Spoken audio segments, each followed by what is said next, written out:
Highway पे एक truck है जो बार बार देखा गया है। वो उन गाड़ियों को गायब कर रहा है जिसमें कोई लड़की हो।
शर्मा, तुम और एक टीम मेरे साथ चलो और यहाँ पर कंट्रोल रूम में सीसीटीवी फुटेज के सामने जो भी टीम रहेगी वो मुझसे रेगुलर टच में रहेगी। जी सर। और कंट्रोल रूम को इन्फॉर्म कर दो कि हमें हाईवे के लिए मुकुंदगढ़ की तरफ से फोर्स चाहिए। जी।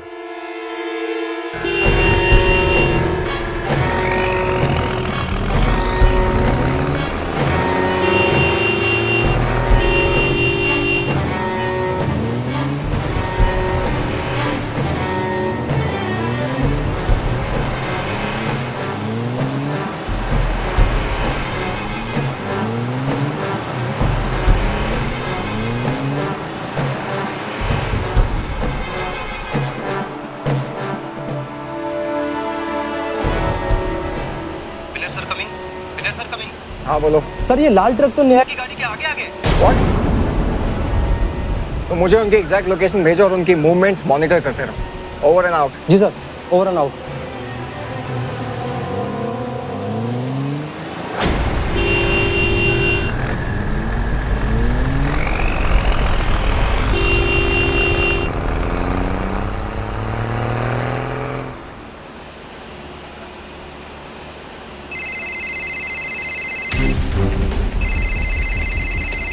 हेलो। हेलो नेहा।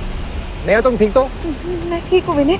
वो एक ट्रक मेरे पीछे लगा हुआ था। उस ट्रक का नंबर CX025349 तो नहीं? विनय वो ट्रक अब नहीं।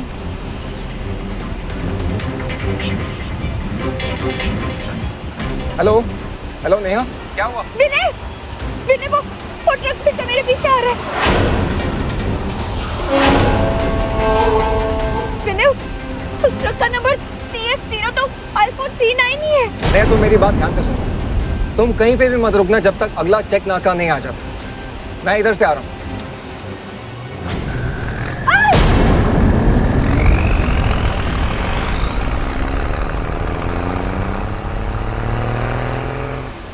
Hello hello Neha. Vinay sir coming. Vinay sir coming. हाँ बोलो। सर कैमरे फिर से ब्लैंक हो गए और नेहा की कार का कोई पता नहीं चल रहा है। Over and out. Over and out sir. गाड़ी तेज चलाओ।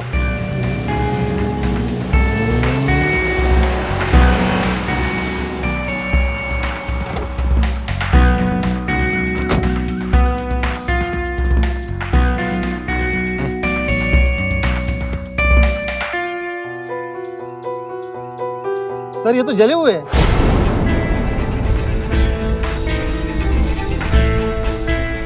चलो यहाँ से।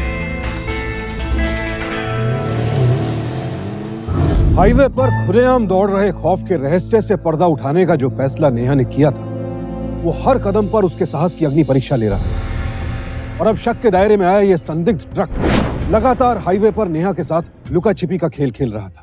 लेकिन हैरानी की बात तो ये थी कि आखिर बिना ड्राइवर के ये ट्रक दौड़ कैसे रहा था। आखिर क्या राज था इस ट्रक का, कहां से आता था और कहां गायब हो जाता था। क्या हाईवे से गायब हो रही गाड़ियों और लोगों के तार इसी ट्रक से जुड़े थे। आखिर इस केस में आया ये अजीबोगरीब मोड़ किस ओर इशारा कर रहा था। क्या थी असलियत?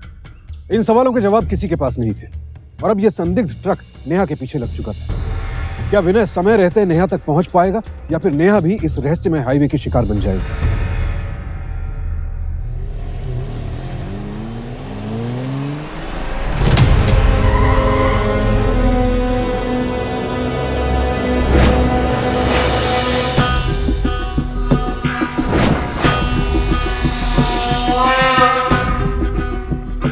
विनय,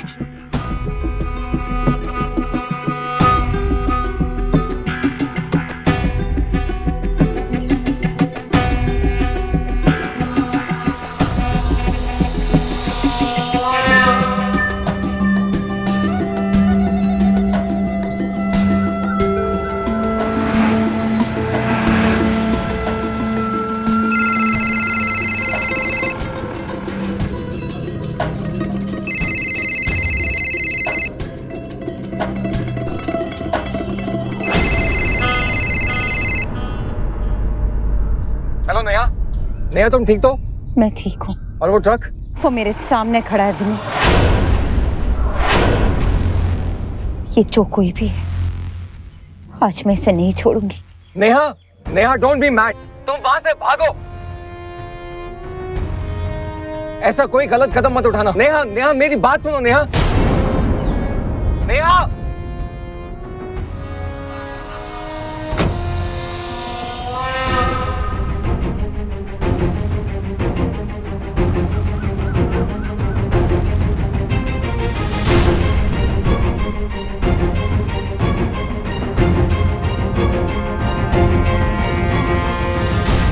बाहर आ, बाहर आ।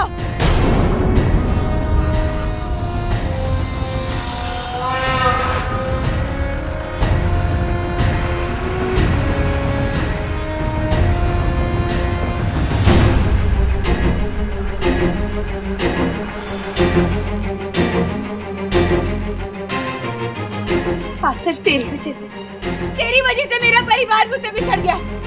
बता, कहाँ है मेरा परिवार? बता, बता कहाँ है मेरा परिवार? बता, बता कहाँ है मेरा परिवार? बोल।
हेलो नेहा, नेहा कहाँ हो तुम? विनय, मैं उस ट्रक तक गई थी, लेकिन वो ट्रक ड्राइवर पता नहीं कहाँ निकल के भाग गया। वो ट्रक कहाँ पर? नेहा, हेलो।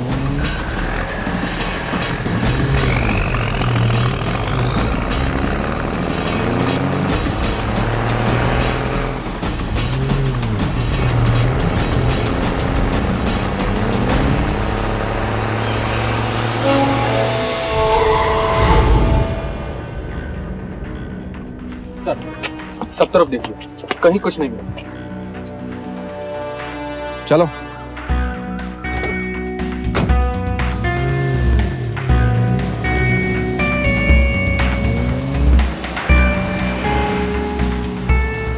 सर, वो ट्रक इसी रोड पे होना चाहिए।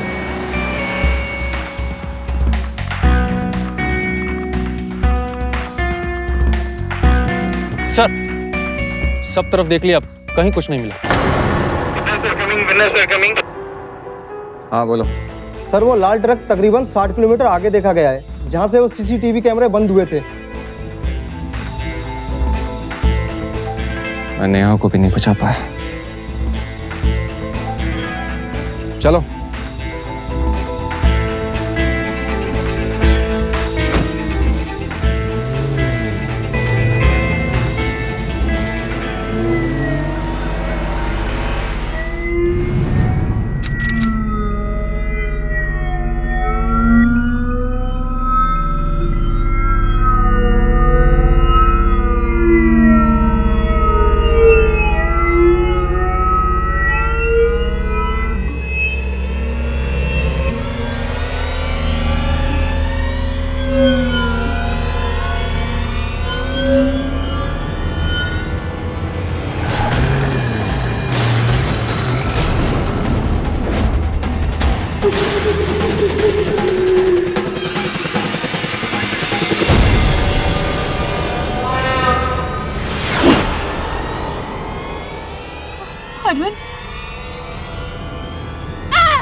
एज यूजुअल कुछ भी नहीं मिला सर, ना नेहा की कार और ना वो ट्रक। कुछ मिलेगा भी नहीं, क्योंकि तुम्हारी गाड़ी में कोई लड़की नहीं थी।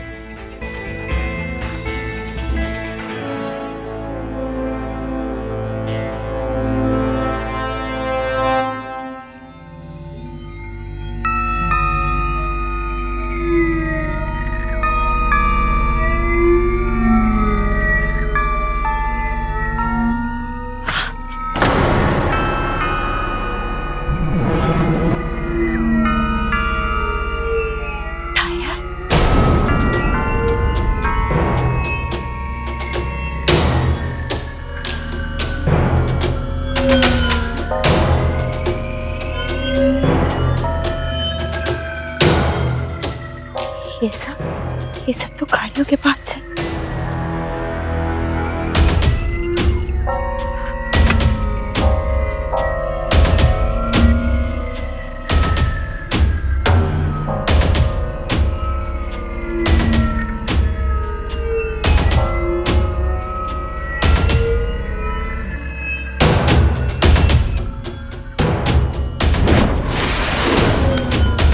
तो हमारी गाड़ी के पार्ट्स।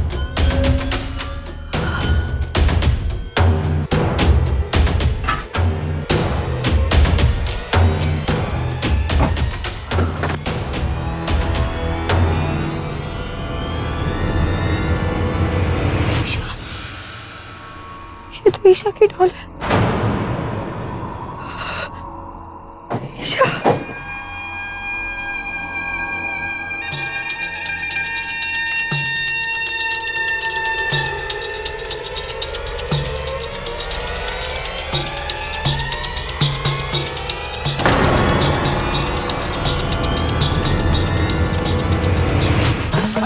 हुइया हम हो, हैया हुइया हम हो, हैया हुइया हम हो।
ये सब कौन है?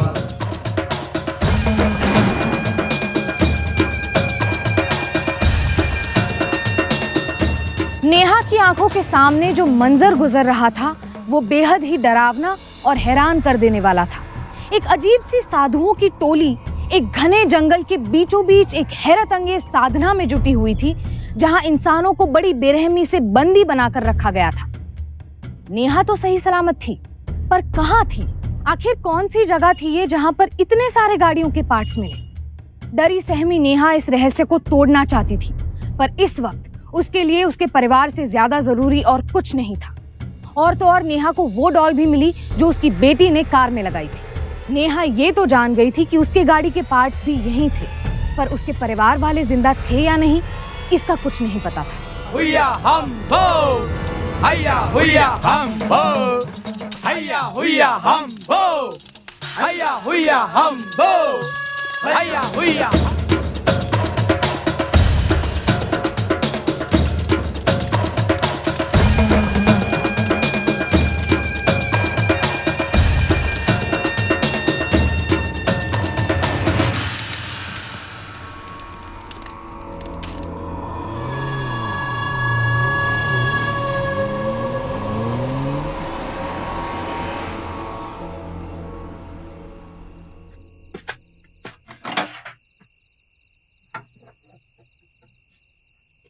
एक गाड़ी अभी अभी हाईवे की तरफ गई है, नंबर नहीं देख पाया।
सब कुछ तैयार रखना, हम निकल रहे हैं।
किस तरह की आवाज है?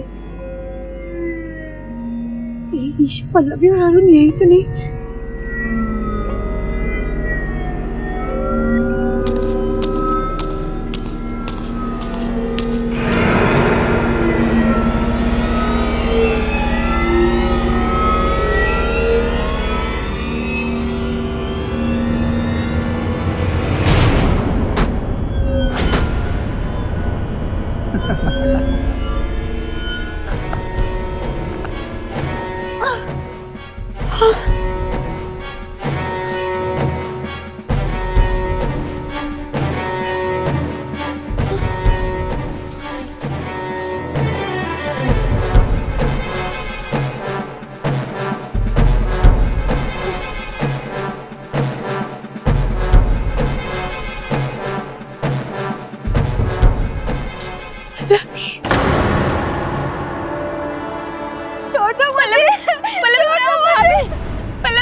पल्लवी, मुझे बचा लो। घबराओ बिल्कुल मत घबराओ, मैं आ गई हूँ ना। मुझे ये बताओ ईशा कहाँ है पल्लवी? ईशा आइए।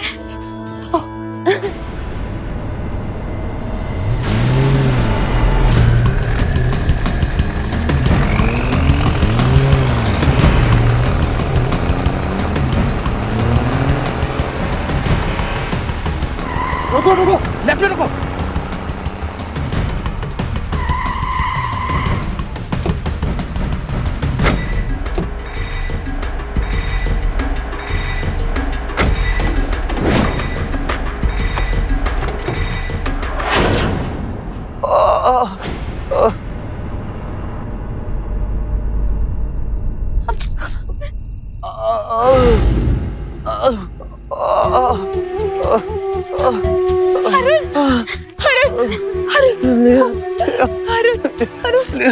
आज की रात जप कर लो, कल सुबह सूरज उगते ही तुम्हें स्वर्ग की यात्रा पर जाना है।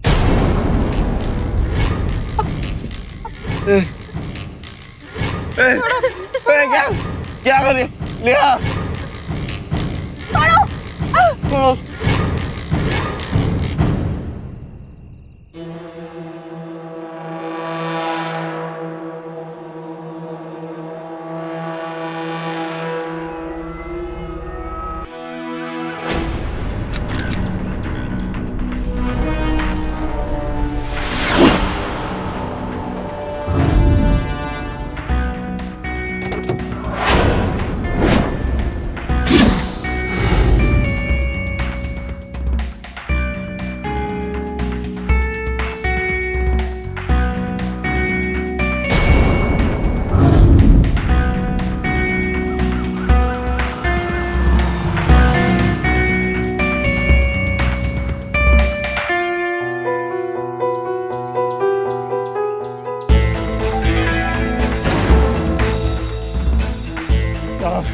अब ये वही आदमी है साहब जो मुझे बोलता था कि ट्रक से मार कर गाड़ी को खाई में गिरा दो साहब। इसके आगे मुझे कुछ नहीं पता है साहब। साहब ये क्या बोल रहा है, मुझे समझ में नहीं आ रहा है। मुझे कुछ नहीं पता साहब। बता कहाँ है वो लोग जिनको तूने आज तक गायब किया? बताओ साहब मैं सच बताता हूँ, मुझे कुछ नहीं पता साहब। साहब मैं कुछ नहीं बता सकता। अगर बताया तो गुरुजी मुझे भस्म कर देंगे, वो मार कर मेरा खून पी जाएंगे। साहब गुरुजी का सीधा रिश्ता शैतान के साथ है।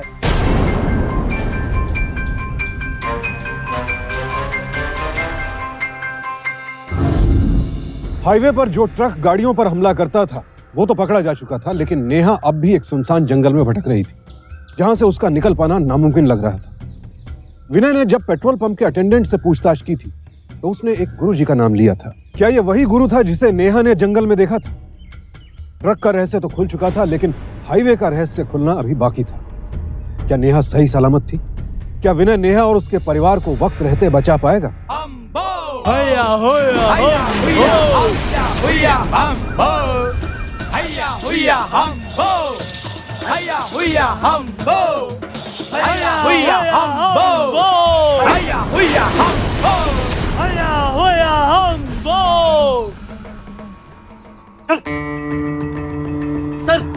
सर यहीं पे। चल मैं चेक करो वहां पर।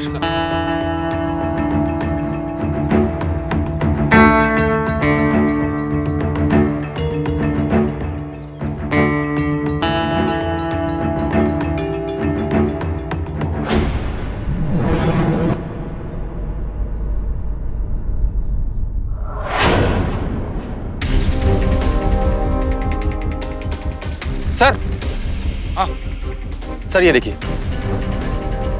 ये तो नेहा का फोन है। इसका मतलब वो यहीं कहीं से गायब हुई है।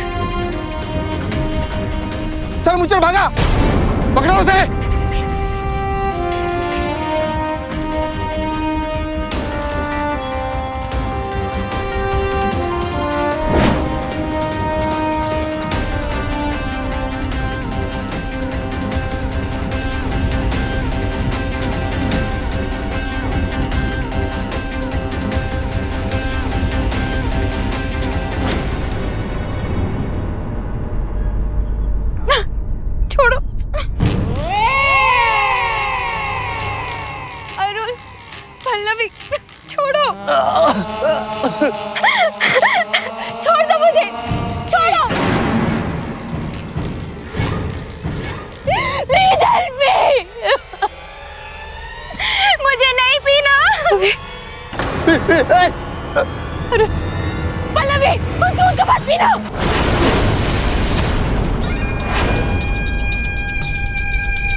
छोड़ दो उसे, छोड़ दो उसे, छोड़ो, छोड़ो उसे।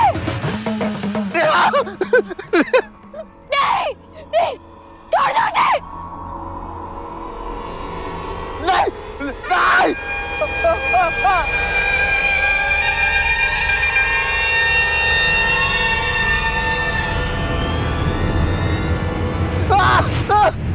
गुरुजी, गुरुजी।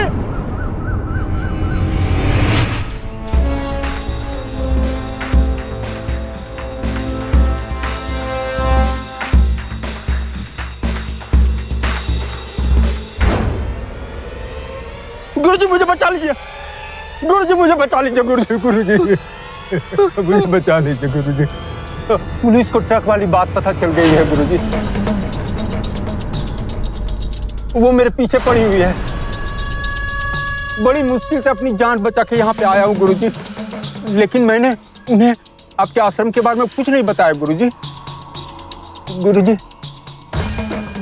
मुझे माफ कर दीजिए गुरुजी।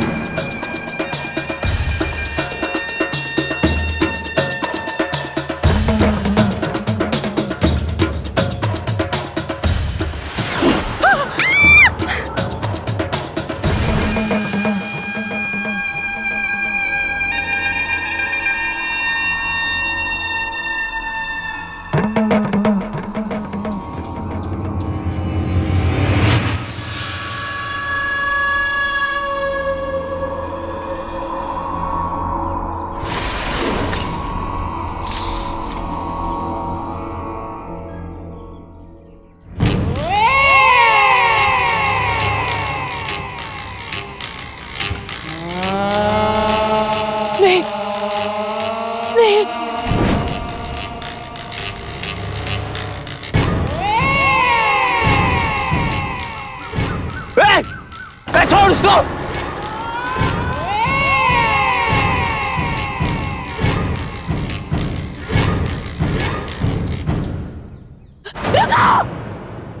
रुको, तुम्हें जान लेनी है ना, मेरी जान ले लो, मेरे परिवार को छोड़ दो, प्लीज मेरे परिवार को छोड़ दो।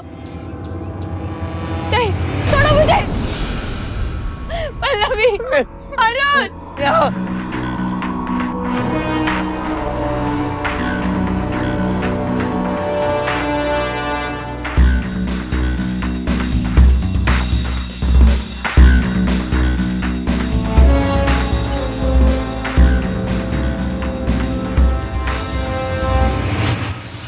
छोड़ दो मुझे, मेरे परिवार के पास जाने दो, मुझे छोड़ दो।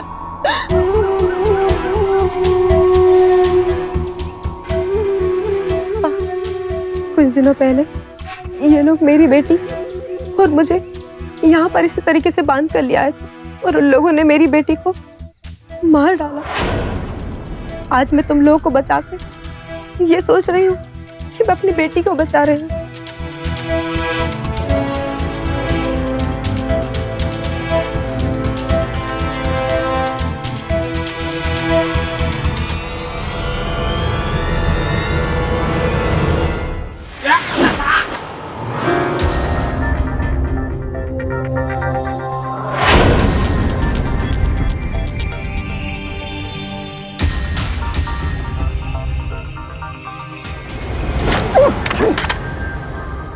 नहीं शर्मा, मुझे लगता है हम अपने मंजिल के बहुत नजदीक हैं।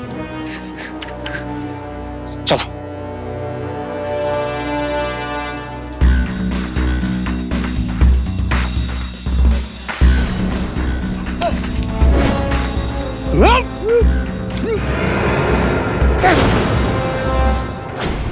किस तरह के साधु है ये साधु नहीं है, ये शैतान है, शैतान, कानून से भागे हुए। तुम जल्दी से जाओ और अपनी बेटी को बचाओ, वो उसी कुएं में है।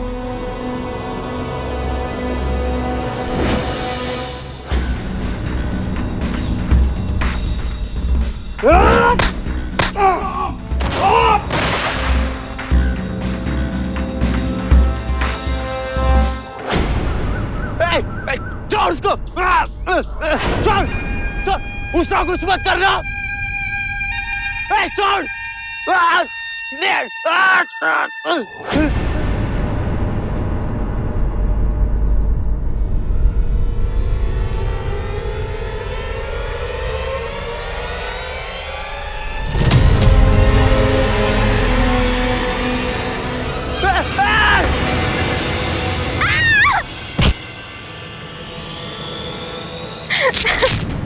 अरुण, अरुण,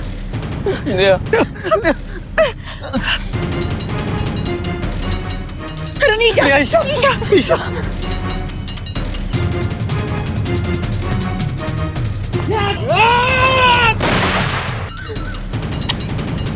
वक्त बहुत कम है, तुम लोग जल्दी से यहाँ से निकल जाओ।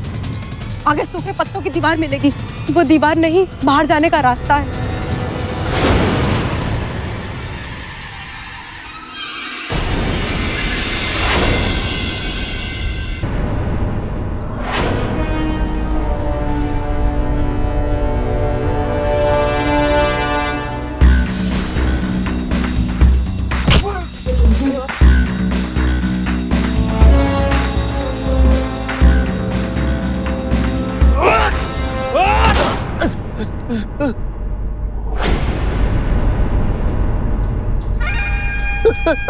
नेहा!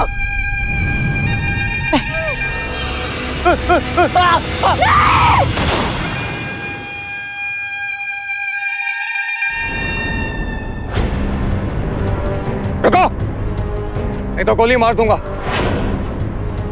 इन्हें चल।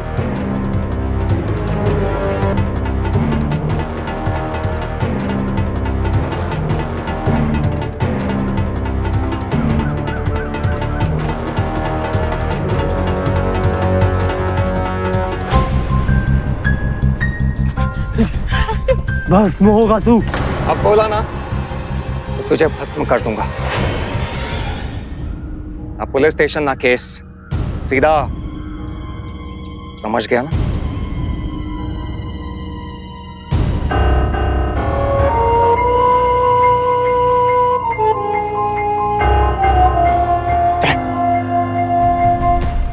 रघु, 3 मर्डर, 4 रेप केसेस, फांसी की सजा।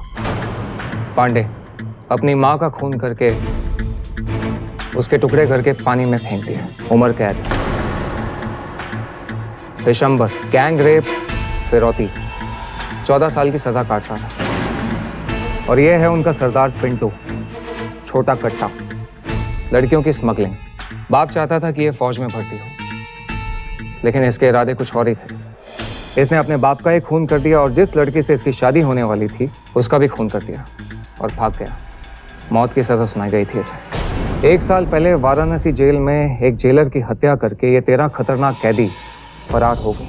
पुलिस ने इन्हें बहुत ढूंढा, लेकिन ये सब के सब अचानक गायब हो गए। इनके पास इतने पैसे नहीं थे और ना ही इतने बड़े मुजरिम थे कि विदेश भाग जाते।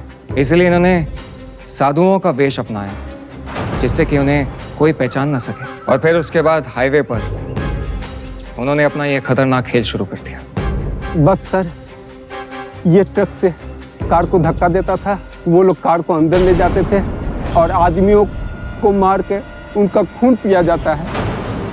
और जो भी गहने, जेवर और मोटर पार्ट्स होता था उसको मैं बाहर जाके बेच देता था। मुझे तो तभी शक हो गया था जब मुच्छड़ मुझे गाड़ियों के हाईवे पे जाने की खबर दिया करता था, ये समझ के कि वो मेरा खबरी बन जाएगा और मैं उस पर शक नहीं करूंगा। अब सब के सब अपने सही ठिकाने पे पहुंच गए। Thanks Vinay, thank you very much. नहीं अरुण, थैंक्स कहना तो मुझे नहीं, नेहा को कहो। हमने कहानियों में सुना है कि सावित्री यमराज से अपने पति के प्राण छुड़वा के लिए आई, लेकिन आज तो हमने साक्षात आज के युग की सावित्री को देख लिया, जो अपने परिवार वालों को मौत के मुंह से बचा के ले आए।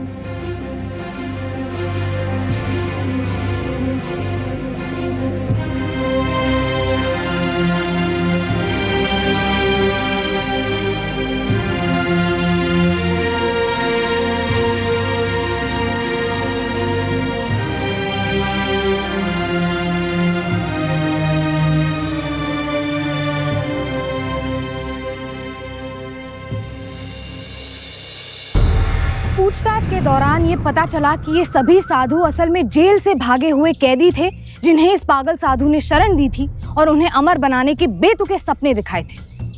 हाईवे पर डकैती के अपराध के लिए आईपीसी की धारा 392 का इस्तेमाल होता है, जिसमें अधिकतम 10 साल कैद की सजा का प्रावधान है। और किसी व्यक्ति को हत्या या ऐसे ही किसी और संगीन अपराध के लिए भड़काने के लिए आईपीसी की धारा 108 है, अधिकतम सजा फांसी। और हत्या के अपराध के लिए है धारा 302, जिसमें भी अधिकतम सजा है फांसी। इस ढोंगी साधु को इन तीनों धाराओं के तहत अपने अपराधों के लिए फांसी की सजा सुनाई गई, लेकिन इसके बावजूद उसे अपने किए पर कोई पछतावा नहीं था।